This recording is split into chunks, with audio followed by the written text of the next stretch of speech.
Good afternoon, ladies and gentlemen. Welcome to the Lady Mayor, who's also the Chancellor of our fine university. Welcome to Bayes Business School and City St George's University of London.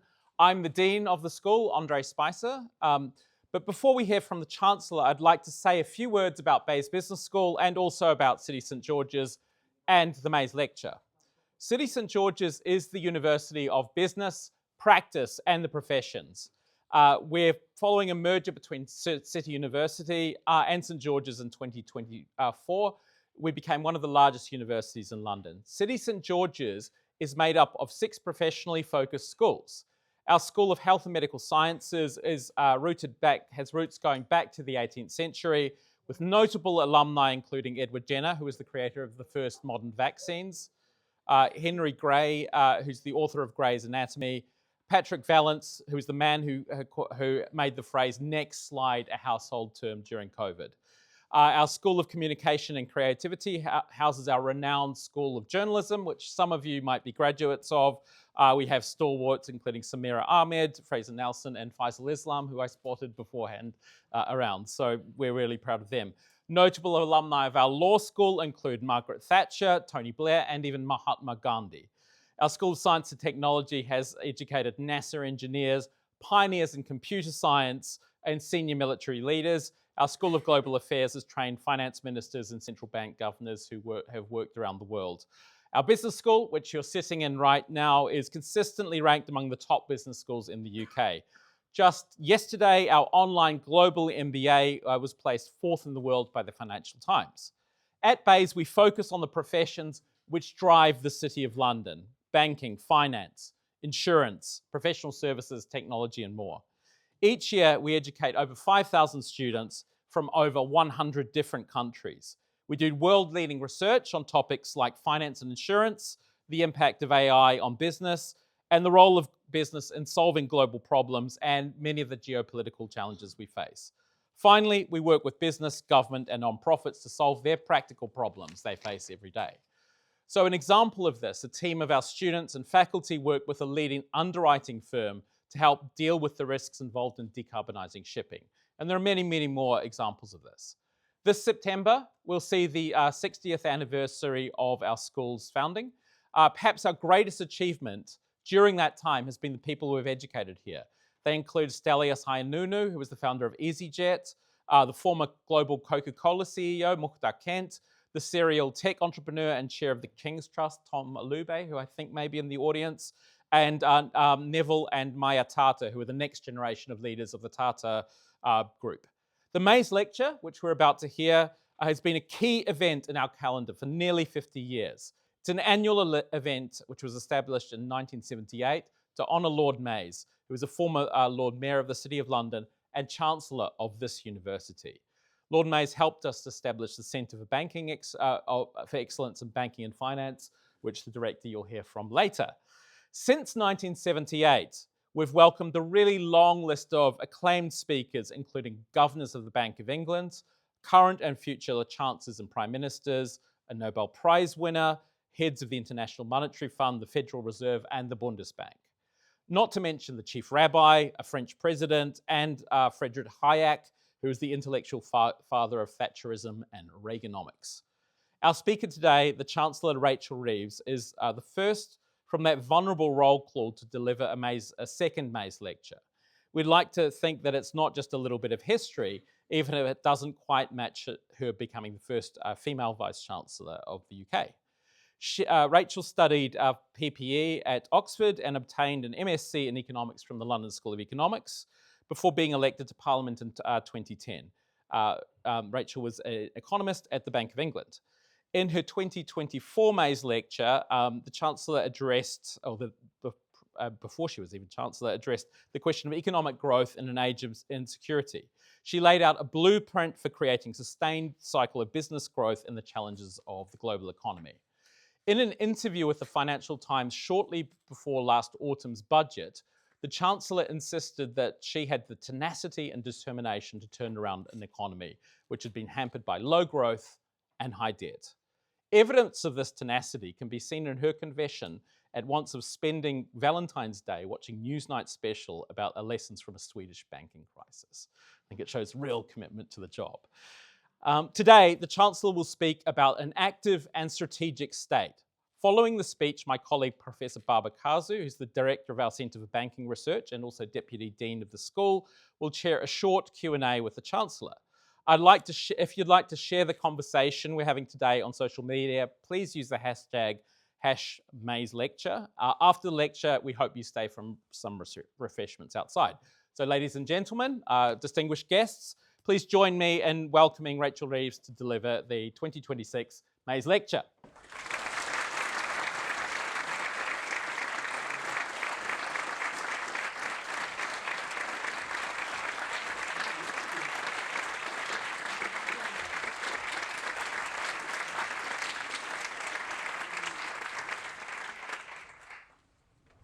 Thank you very much, Andre, for that introduction. And it's a privilege to be back at the Bays Business School today. I know that this is an anxious moment. People aren't asking for the world, just the chance to build a good life, to choose how and where they wish to live, in a place where they can feel safe and proud of their neighbourhood, to earn well, afford a decent home, and to sleep at night without worrying about the next bill. That expectation is the basic promise on which democratic capitalism has always relied. But for too many people, it hasn't felt true for a while. The government's mission, this government's mission, is to correct that. From me as Chancellor, it requires three things. It requires responsibility to steward our public finances. It requires fairness, so that when difficult choices must be made, working people know that their interests are at the forefront of my mind. And it requires a plan to build prosperity, because our collective standard of living is determined not only by our success in keeping prices under control, but also by our ability to get incomes rising, expand opportunity, and build abundance where there is scarcity. We can only do that with sustained productivity-driven growth. My argument is that growth today relies on an active and strategic state, working in partnership with business, to build prosperity that is secure and resilient in a fast-changing world. The object is to turn around our medium-run productivity performance and build an investment-led growth model for the UK. That requires a break with the past, with the laissez-faire politics of the passive state, the fiction that a strong economy could be built on the success of just a few places, and with the instability and wrong-headed policymaking of recent governments. Since the summer of 2024, we've been doing things differently, through an active and a strategic state, delivering stability to create the strong foundations for businesses to plan and to invest, providing public investment to de-risk new opportunities, shape markets and crowd in private investment, and implementing reform to shape an economy that supports the creation of wealth, not its extraction. Finally, I want to set out three big choices, the areas which I have identified the greatest growth and opportunities for the UK in the decade to come, and then the actions that we are taking to grasp those opportunities. Given the conflict in Iran, with economic implications at home and around the world, let me begin with that global context. 2 years ago, in my first Mais Lecture, I described the new age of insecurity, marked by the long fallout from the 2008 financial crisis and the seismic events that followed. The global pandemic, war within Europe's borders and now in the Middle East, energy crises and disruptions to global trade. These crises affirm the reality that globalization, as we once knew it, is dead. When I said so in 2023, I was criticised in some quarters, but I don't think today many would deny it. Each crisis has reminded us that ours continues to be an interconnected world. in which a country's competitiveness, openness to trade, and credibility on international financial markets remain critical. But that easy optimism about global economic integration has faded, with shocks in one part of the world transmitted swiftly along fragile global supply chains, impacting prices and living standards here at home. My conclusion was that we must build growth that is both secure and resilient. Growth is the condition for secure and rising incomes, the revenues to support our public services, and a strong state able to safeguard its people. But without security, growth is little more than a thought experiment, an abstraction which dissolves upon contact with the real world. That insight underpins the strategy that I call securonomics. This is not a protectionist agenda. It's not a defense of incumbents threatened by a truly dynamic market, or a retreat to a naive 20th century statism. Nor is it simply about having an insurance policy, leaving our economic model pretty much unreformed, but paying a greater premium in case of shocks. Rather, it is a necessary adaptation to the global economic context, which every country must navigate. A growth strategy which restores the delicate balance between flexibility and security for working people, attends to the strengths of our supply chains, and takes an active interest in where things are made and who makes them. In Iran, we are witnessing further symptoms of that age of insecurity, which are likely to put upward pressure on inflation in the months to come. But the actions this government has taken has put Britain in a more secure position than on the eve of the Ukraine conflict. Inflation is lower, and we entered this moment with lower borrowing than the G7 average and the path of greatest deficit reduction amongst G7 economies. In a dangerous world, we have invested in our national security, with the biggest uplift in defence spending since the end of the Cold War, an additional £5.6 billion this year to upgrade our Typhoon fighter jets, launch new Navy frigates, and build helicopters. And today we have announced that we are exploring a new mechanism with the Netherlands, Finland, and other EU and NATO partners to collaborate on defence financing and procurement. The aim is to collaborate to strengthen our collective security and resilience by ramping up critical capacities and getting the most out of every pound that we spend on defence. And our energy security plan is taking effect. We've lifted the onshore wind ban, invested in offshore wind in the Celtic and North Sea, unlocked £90 billion in private investment in renewables, invested in a new era of nuclear power at Sizewell C and at Britain's first small modular reactors in Anglesey in Wales, and faced down opposition at every level to do so. And we're starting to see the results. The UK imported 17% less gas in 2025 than we did in 2021. Gas generation plays a reduced role in determining wholesale electricity prices. And our contracts for difference shield bill payers by smoothing price shocks for consumers. This week, the Energy Secretary announced further steps to strengthen energy security, including making plug-in solar panels available in the UK for the first time. And from next month, the energy price cap will be £117 on average lower, thanks to the action that I took at the budget. We are working with our partners to secure oil and gas and liquefied natural gas transit through the Strait of Hormuz. And it remains the case, the single best way to protect families and businesses from rising energy prices is a swift resolution to the conflict in the Middle East. We have intervened already to protect the most vulnerable households reliant on heating oil. And I remain in active contact with the Competition and Markets Authority to make sure that they have the necessary powers to crack down on any companies attempting to exploit this crisis for excessive profits, whether on road fuel, heating oil, or other essentials.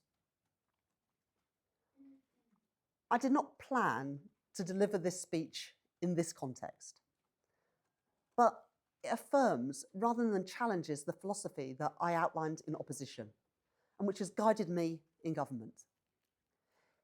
In a more volatile world, there are always excuses to put off the hard work of reform. But we must focus on the causes as well as the symptoms of our vulnerabilities. So this is not a moment to prevaricate, not to retreat into comforting old orthodoxies, but to press ahead, to build secure, resilient growth, guided by an active and strategic state. This age of insecurity affects every country, every continent, every trading bloc. Each must adapt. But the task at hand is to build on our strengths, not just to mimic other countries. We are the world's second largest exporter of services, underscored by the ubiquity of our language, the historic strength of our institutions, and our openness to trade. We have world-class creative industries and strong manufacturing specialisms in pharmaceuticals, aerospace, and defence. We've got an entrepreneurial culture, vibrant capital markets in London and in other financial centres, universities that truly do lead the world, and immense potential in the industries of the future, in life science, energy, and artificial intelligence. And we are backing those key sectors through our modern industrial strategy. But there are obstacles too. In my previous Mais lecture, I diagnosed the root of Britain's economic problems. Underlying our living standards challenge, our public services challenge, and our fiscal challenge is our productivity challenge. Since the global financial crisis, the UK has experienced the sharpest slowdown in productivity growth in any G7 economy. The major reason for that is our anemic levels of investment. Investment, intangible and tangible, is the essential input, giving workers the best tools to do their jobs, discovering and applying new ideas, and building the infrastructure on which our whole economy relies. For most of the last 3 decades, the UK has sat right at the bottom of the G7 league table for combined public and private investment. For other economies, with other circumstances, raising domestic consumption may be the key ingredient for growth. But here, in Britain, the fundamental challenge is investment. And the central economic imperative of this government is to build for the United Kingdom an investment-led growth model. To do that, we are correcting 3 crucial failures of policy. Let me take each in turn. First was the persistence of an outmoded view, a doctrine of the passive state, holding that the best thing that a government could do was stand aside and let markets to their own devices, that the state had no role in identifying areas of potential comparative advantage, in de-risking bets on emerging industries, or in shaping and making markets. The result was an imbalanced economy, ill-equipped for technological change. Passivity did not even deliver a small state, as the political right imagined it would, but rather a highly centralised regulatory state, indifferent to the structure of the economy, lacking in strategic focus, and so easily swayed by any given interest group, many with legitimate cause, but which over time drove the steady accumulation of complex new regulatory barriers. The state's capacity for productive intervention diminished, but its capacity to obstruct was greatly enhanced. Second was a belief that growth could be built on a narrow geographic base. Now, everywhere I go in the UK, I see the talent, the vision, and the ambition to be part of something. But I also see the barriers, the legacies of deindustrialisation, the uneven distribution of opportunity, high housing costs, problems exacerbated by poor public transport, and a highly centralised political system, which together conspire to block the agglomeration effects that can attract and multiply investment.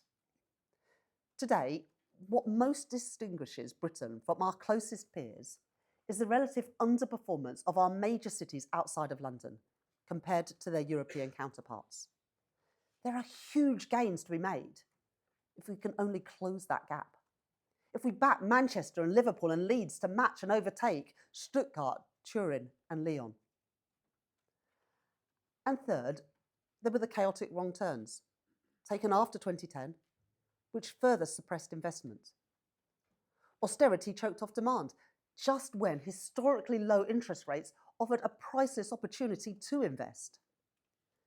Brexit created profound uncertainty, raised new barriers to trade, and leaves Britain facing an additional danger today: the risk that we find ourselves stranded between powerful trading blocs as globalisation retreats. Meanwhile, our unstable stop-go cycle of capital investment, what I called the new British disease, drove up infrastructure costs and inhibited investment. The disastrous mini-budget represented a final doomed fanatical attempt at eking a sugar rush out of a broken economic model. Now, it might feel daunting, but in this changing world, Britain is not powerless. We can shape our own future. Our method is Securenomics. That is built on one crucial idea: that an active and strategic state, working with business, can build and secure resilient growth, stepping up its role in expanding the supply side of the economy, making conscious and deliberate choices about the sectors in which we pursue and in the capabilities that we must protect or grow. An approach embodied in our modern industrial strategy. The active and strategic state is guided by three priorities: stability, investment, and reform. Stability is a basic precondition for secure family finances, business confidence, and business investment. And so, in my first two budgets, I raised taxes to restore stability in the face of an inherited £22 billion black hole in the public finances, to provide a necessary cash injection for our schools and hospitals on the brink, and to give us the buffer to withstand shocks. Now, I know that these choices were not universally popular, and they do have their costs. But I don't believe that we would be in a stronger place today if we had entered this latest shock with higher inflation, higher interest rates, and higher borrowing, or with collapsing public services. I made those choices because they were necessary. I made those choices because they were fair. Because while it's right that we should all contribute, it is also right that those with the broadest shoulders pay the most, especially in an economy where, over time, the returns on what some people own have frequently outstripped the wages others earn. And I made those choices too to support the work of economic reform, taxing wealth more, to shift the incentives within our tax system towards rewarding work, enterprise, and investment, rather than the passive accumulation of wealth. We have paired stability with public investment. In my first budget, I changed the fiscal rules that we inherited so that government counts the financial benefits of investment and not just the costs, creating the framework through which I could increase public investment by more than £120 billion over the course of this Parliament, investing in housing, in data, in energy, in road and in rail, the essential building blocks of growth, and in targeted investments in our industrial strategy sectors, unlocking private capital in partnership with business through UK export finance and our new National Wealth Fund. Alongside stability, alongside investment, an active and strategic state must advance reform. The status quo we inherited offered neither a truly competitive market economy nor an economy that gives a fair deal to working people. An investment-led growth model depends on us changing that, with a supply-side social democracy, to drive investment and dynamism, redress the distortive concentrations and inequalities of power that shield incumbents from market competition, take on artificial scarcities in land, labour, capital, and in energy, and shift the balance of market power towards workers, consumers, bill payers, and renters. That includes adopting a new attitude to regulation. The UK has a world-class competition regime, headed by our empowered independent Competition and Markets Authority. And I am not a believer in deregulation as ideology. But where the evidence tells me that regulation is falling behind economic change, that regulatory frameworks are inhibiting competition, or when arbitrary complexity and duplication are getting in the way of productive investment, then I am a believer in regulatory innovation, regulatory rationalisation, and levelling the playing field. The object of reform is to shape an economy that rewards productive enterprise and investment, not the accumulation of economic rents. Let me set out what that means in 4 areas: land, energy, capital, and labour. First, land. We inherited a system of land use planning that was a direct obstacle to investment, effectively rationing homes and infrastructure, and ramping up the costs of development. That approach has priced young people out of the housing market and hemmed in our most dynamic cities. 2 years ago, I promised that we would do what other governments have lacked the will to do and grasp the nettle of planning reform. We have done so, reintroducing and raising mandatory housing targets, opening grey belt land to development, stopping local planning committees from blocking growth, easing consultation requirements on major infrastructure, and there is much more to come. Second, energy. We inherited a system in the UK where businesses were paying some of the highest energy bills in Europe. The last government failed to invest in clean, homegrown power and failed to reform an outdated system. The action we are taking on renewables, on nuclear, on reforming the grid is changing that. We will legislate to implement the Finkelton Review, to build nuclear faster. And for business, we are expanding the supercharger discount from this April and launching our British Industrial Competitiveness Scheme from next year. And there is much more to come. Third, capital. We inherited a capital system marked both by a failure to supply the capital to invest in growing businesses and a failure to cater to domestic and international investors by nurturing investable propositions here in Britain. So we are opening access to capital through my Leeds reforms and by redirecting capital stuck in pension funds and in ISAs. We are lifting the barriers that block startups and scale-ups from competing with incumbents for investment. Through our regulatory action plan, our reformed listing rules, and a tax incentive overhaul. And there is much more to come. Fourth, our labour market. We inherited an economy that disincentivised employers from investing in capital, facilitating a low-wage, low-investment equilibrium. It made it riskier for workers to move jobs, yielding significant skills mismatches. And we made it harder for too many people to work at all. Our Employment Rights Act is about dignity, security, and fairness for working people, creating a labour market with genuine two-way flexibility. And it is about rebalancing the incentives on employers, not to fire and rehire, but to retain and train. Work should always pay. And so we have increased the national living wage and reformed universal credit. But there's more to do. Youth unemployment of over 16% is far too high. And we will not leave a generation to languish without prospects. So we've made a record investment in training and in apprenticeships, launched our youth guarantee and announced a new £3,000 youth jobs grant. And as we await the report of the Milburn Review this summer, there is more to come. By the end of this Parliament, we must have built a welfare system materially different from the one that we inherited, to support people to find work and to thrive in work. A secure and resilient economy cannot permit insecurity and in-work poverty. A high-skill economy cannot afford to neglect the health and education of its people.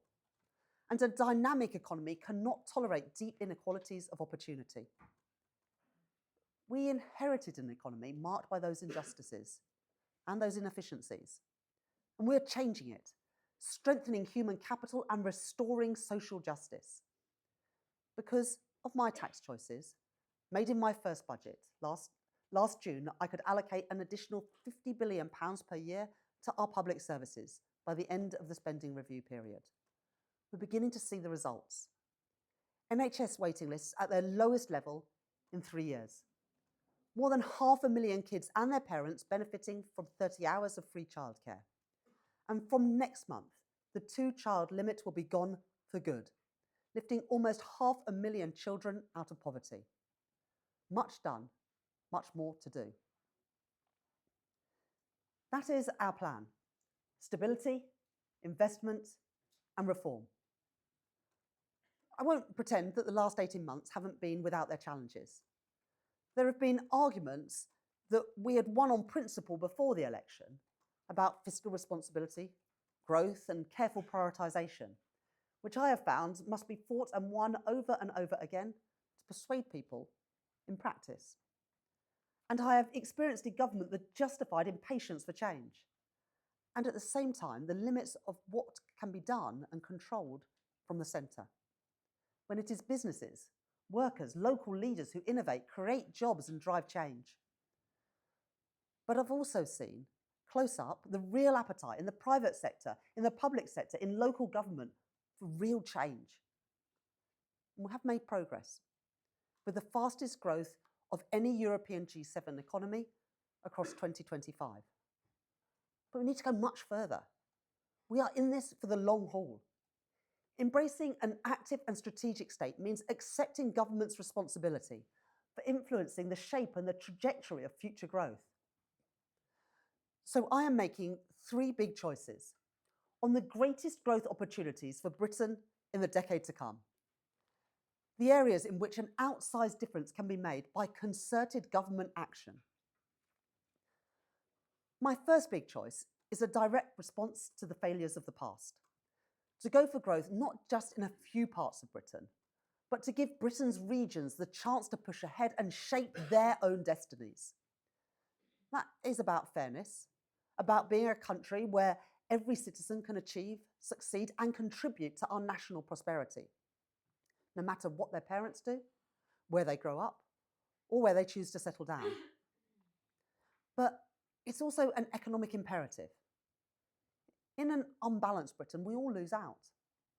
Our most dynamic areas constrained with high housing costs, while too many parts of Britain go with their potential untapped, lacking reliable transport connections, denied the agglomeration benefits that come with them, and struggling in turn to attract investment. I know that people are sceptical. They feel that they've heard it all before and had little to show for it. I've been a Leeds MP for 16 years. I get it. For decades, politicians have paid lip service to regional potential, making and then unmaking new institutions, new elected posts, new agencies, announcing new infrastructure projects with great fanfare. But they've lacked the will to give regional leaders the means to shape the destiny of their places and their people. We are doing things differently. First, by rooting our plans firmly in the realities of economic geography. I want every part of Britain to do well. A few cities shouldn't have the monopoly on good work, the wealth that comes with it, or the pride in their local place. All 4 nations and every region has something to contribute, and a claim to a fair share in UK-wide prosperity. Each part of Britain can carve out its own niche in industries crucial to the UK's prosperity and security, drawing on the skills of their workforce, their existing industrial strengths, and the natural assets on which they are built. That's why we stepped in, to assure a future for shipbuilding in Belfast, car manufacturing in the West Midlands, and steel at Port Talbot and in Scunthorpe. And the Business Secretary will publish the government's steel strategy on Thursday to secure a long-term future for British-made steel. That is why our National Wealth Fund is investing in power in Orkney, in critical minerals in Cornwall, and in building a global clean energy supercluster in the north, spanning Northumberland, Teesside and Humberside. It is why we are investing too in the social infrastructure that binds our communities, to turn the tide on neighbourhood decline through our Pride in Place programme, and in the places that drive local prosperity through our Growth Mission Fund. We must be clear-eyed, however, about where the biggest growth rewards lie in today's world. In a modern, service-based economy, dense, interconnected city regions are the fundamental geographic unit for attracting investment, stoking innovation, and sustained economic success. Too often in political debate, the concerns about political geography distract from the realities of economic geography, feeding the dangerous misconception that we must choose between our towns and our cities. I want brilliant, dedicated people in Wakefield, in Rochdale and Barnsley to succeed. They should not have to uproot themselves to do so. There is no reason why they cannot live close to home. A short commute from a good job, if we invest in the tram, the rail and the train infrastructures. And crowding new investment, new opportunities, new wealth, diffusing outwards from growing cities into their surrounding towns. There is another convenient political misconception that must be taken head on. That is that it is a zero-sum game, where opportunity, wealth and investment for one part of the country means another area must miss out. An overheating southeast and an underperforming north are two sides of the same coin, and we are all poorer for it. So we are backing London, our services superpower, with arrangements to strengthen and unlock housing development in the capital. And those details will be confirmed in the coming days. And to free our most dynamic cities to expand and raise up whole new communities. This week, we will launch the consultation on our next generation of new towns. At the centre of our plan for regional growth are two critical growth corridors, already home to world-leading research institutions and dynamic firms. First, we are backing the Oxford to Cambridge Growth Corridor to unleash the potential of our science and technology powerhouses and the towns and cities between them, investing £2.5 billion in East-West Rail, fast-tracking new reservoirs in Oxfordshire and Cambridgeshire, backing the expansion of Luton Airport and providing over £500 million for transport in Oxford, housing in Cambridge and in a new Cambridge Innovation Hub. We have already announced a consultation on a development corporation for Greater Cambridge, and I can today announce that we will consult on a development corporation for Greater Oxford too. I am doubling the government's initial £400 million commitment in Cambridge, making over £800 million available for upfront land acquisition and infrastructure to support these cities to grow. In both corridors, I want to see deals done quickly. But where landowners are intransigent or insist on unreasonable demands, we are ready to acquire land using compulsory powers, either directly or by standing by local leaders. And I have asked the Housing Secretary to crack on with the work needed to deploy those powers in parallel, so no time is wasted. That's a crucial pillar in our plan for investment and growth. But alone, it is not sufficient. The north of England has waited for far too long for a government that matches warm words with concerted ambition. We can bring the productivity of the city regions of Northern England just to the national average. And if we do that, the prize on offer is an economy £40 billion bigger. To make that change, we are investing in the Northern Growth Corridor, home to 9 million people, spanning Liverpool, Manchester, Bradford, Leeds, Sheffield and York, to strengthen Liverpool's position as a hub for life sciences, digital and tech, Make Leeds' expanded Northern Square Mile a destination for global financial services. Establish South Yorkshire as a modern industrial heartland in manufacturing and defence. And make Manchester a global growth cluster in life sciences, advanced manufacturing and digital technologies, including through the government's new Manchester Digital Campus, which I can confirm today is going ahead, moving power and people outside of London.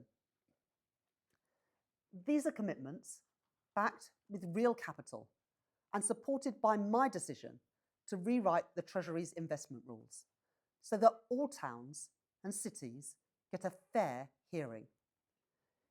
In July, I announced the biggest ever investment by a British government in transport links within our city regions, £15.6 billion for new trams, new train stations and new bus routes, better linking Bury with Manchester, Washington with Newcastle and Sunderland, and Rotherham with Sheffield, and better connecting those cities with the Transpennine route upgrade, and our commitment to Northern Powerhouse Rail, the spine of the Northern Growth Corridor.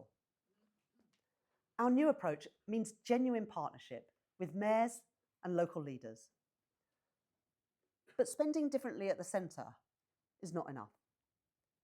It is no coincidence that Britain is one of the most politically centralised of advanced democracies and one of the most geographically unequal too.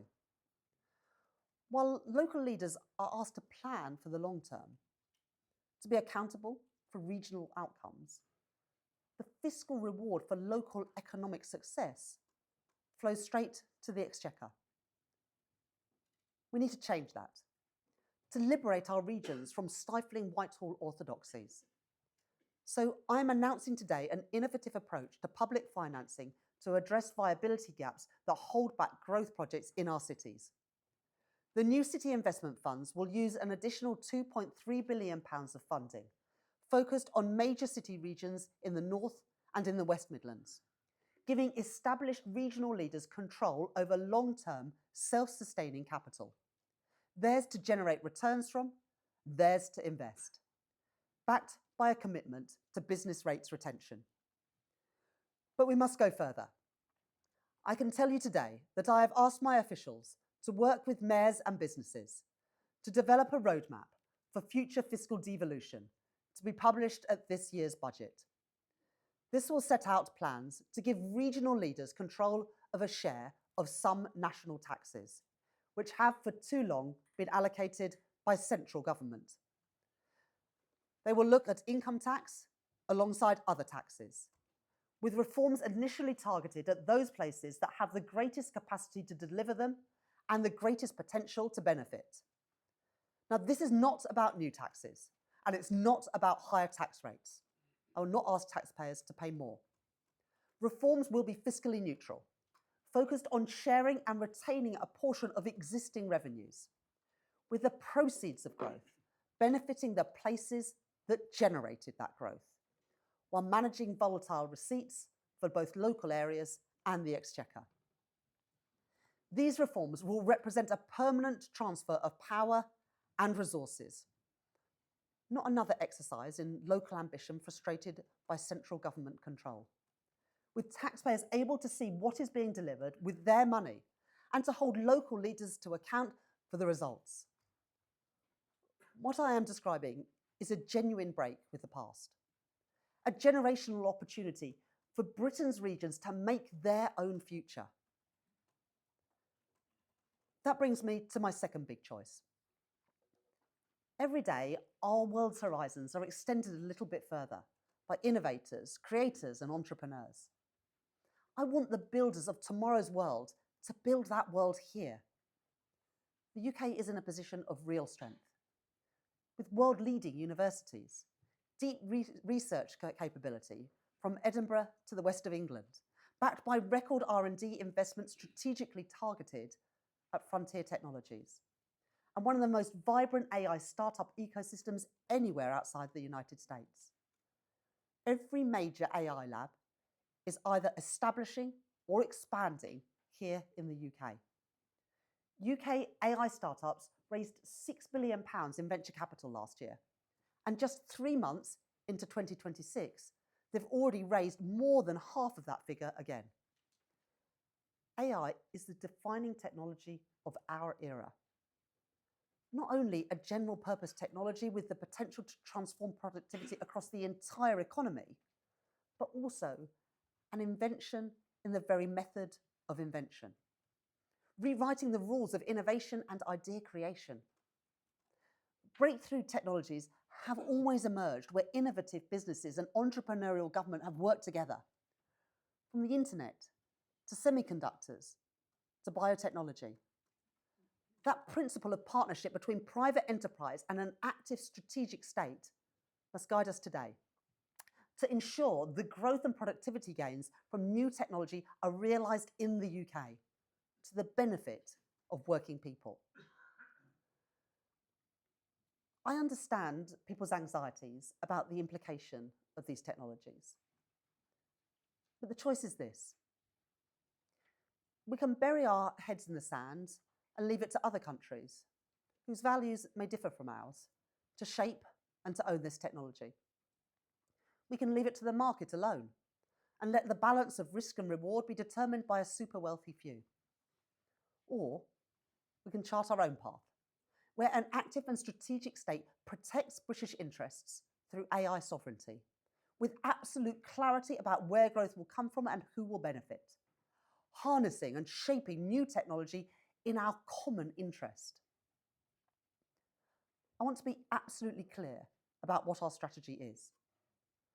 First, to build sufficient compute to protect our interests and avoid excessive dependencies on others. Second, to establish our foothold and compete fiercely in the areas where we have real strengths, such as AI applications, AI chip designs, cybersecurity. Third, to maximise the value added by AI to the wider economy and the public sector through accelerated adoption.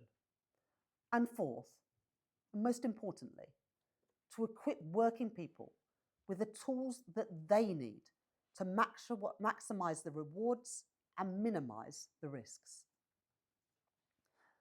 So first on compute.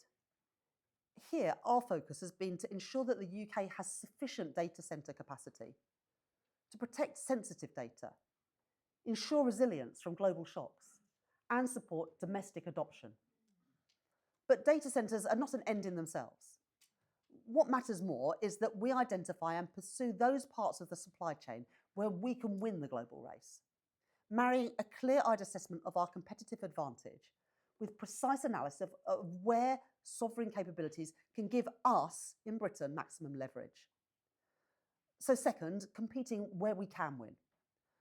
The object is a competitive world, is that we can't own the whole stack, any more than we could isolate ourselves from global technological advances. But my starting point is that as AI becomes fundamental to our economies, a thriving domestic AI sector is a critical part of our national resilience. And so we won't build a sovereign wall to shelter behind, but rather a sovereign edge, backing strategic national champions and making sure that internationally competitive companies start, scale, and stay here in Britain. We should already be proud of our record. We are the birthplace of businesses including DeepMind, Wave, and Arm. Deep tech businesses like these are how we'll establish a critical foothold in the AI value chain, protecting British interests by ensuring that British companies are at the frontier of global AI development. For that, Britain must be the place where you can employ the best talent, access the right finance, and be supported by cutting-edge regulation. We have a world-leading talent regime with competitive visas and enterprise management incentives.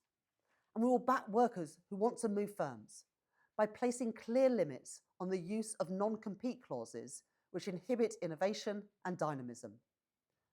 On capital, we reformed the mandate of the British Business Bank and put £5 billion behind British startups. We will launch our sovereign AI unit next month with a £500 million commitment for starting and scaling AI businesses in Britain. And we're making government the first customer for innovative technologies through our procurement rules. We want public procurement to become a launchpad for scale-ups, not a check for global incumbents. We're exploring new ways to procure innovative solutions to priority problems in areas like defence and health.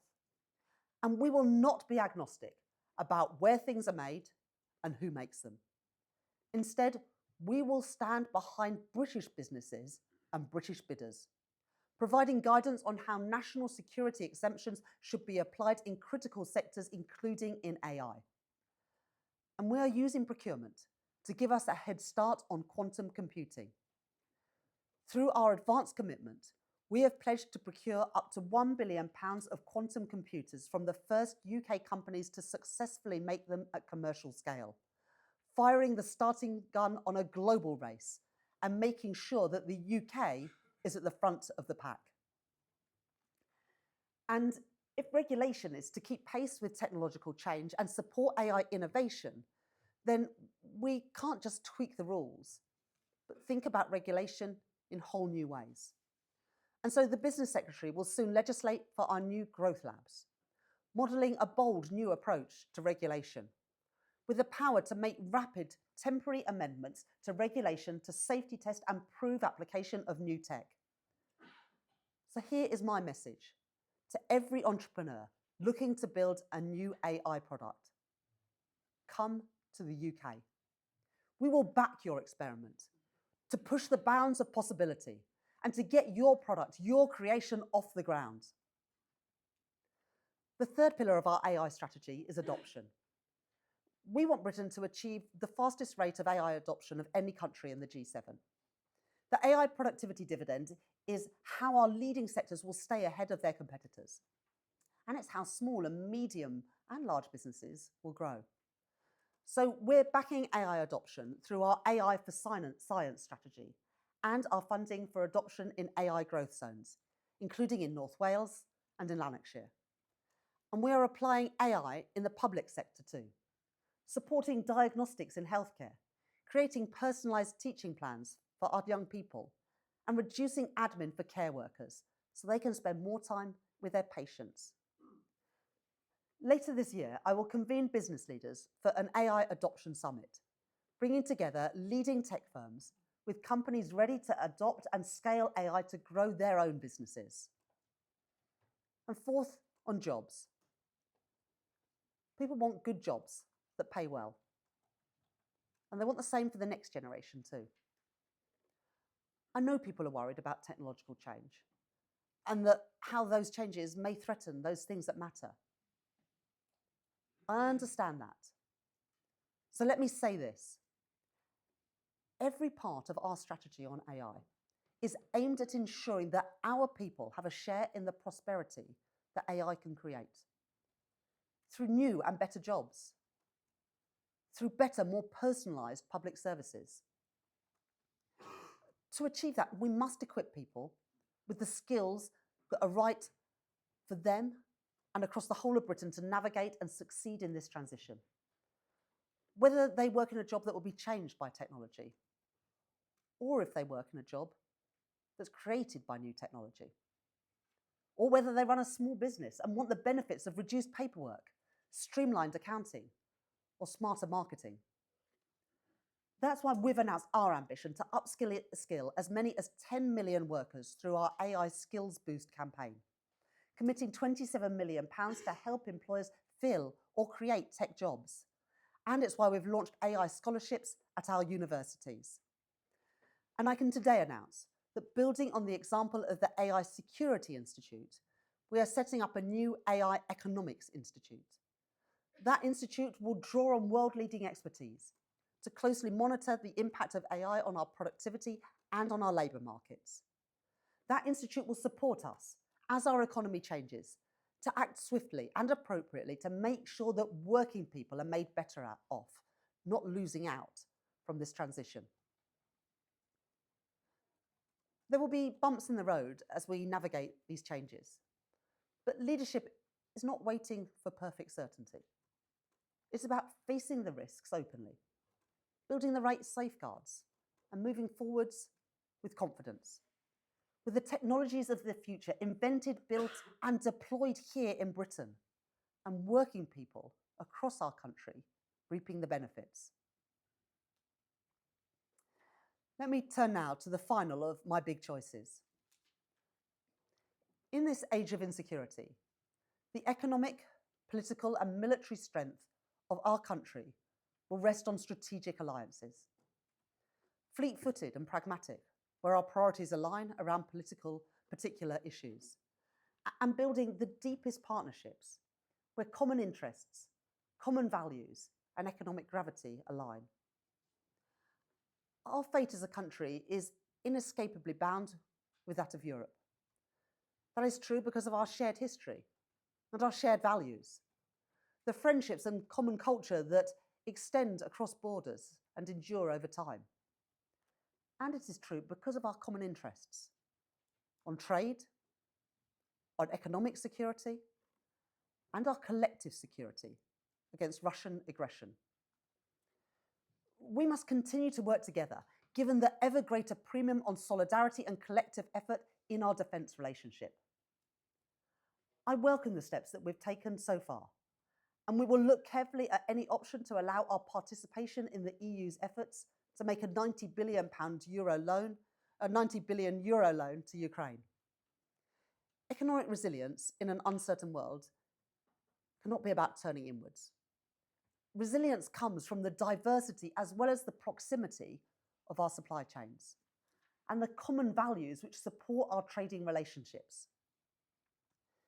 This government is already making significant progress on our relationship with the European Union, on agri-food, electricity, emissions trading, and Erasmus. But Brexit did deep damage.